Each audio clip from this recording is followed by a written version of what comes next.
वज़ीर-ए-आज़म शहबाज शरीफ की सर ढाका में मुसाफिरों के कत्ल की मजम्मत। कहा, दहशतगर्दों से पूरी कुव्वत से निपटेंगे, बेगुनाह अफराद के खून का बदला लिया जाएगा। निहत्ते शहरियों का कत्ल फितनाल हिंदुस्तान की खुली दहशतगर्दी है। अज़्म और इत्तेहाद से दहशतगर्दी के नासूर को जड़ से उखाड़ कर ही दम लेंगे। वज़ीर-ए-आज़म शहबाज शरीफ की सर ढाका में मुसाफिरों के कत्ल की मजम्मत। कहा, दहशतगर्दों से पूरी कुव्वत से निपटेंगे, बेगुनाह अफराद के खून का बदला लिया जाएगा।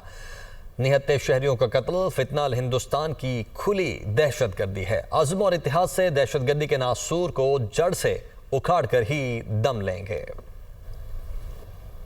वज़ीर-ए-आज़म शहबाज शरीफ की सर ढाका में मुसाफिरों के कत्ल की मजम्मत। कहा, दहशतगर्दों से पूरी कुव्वत से निपटेंगे, बेगुनाह अफराद के खून का बदला लिया जाएगा। निहत्ते शहरियों का कत्ल फितनाल हिंदुस्तान की खुली दहशतगर्दी है। अज़्म और इत्तेहाद से दहशतगर्दी के नासूर को जड़ से उखाड़ कर ही दम लेंगे।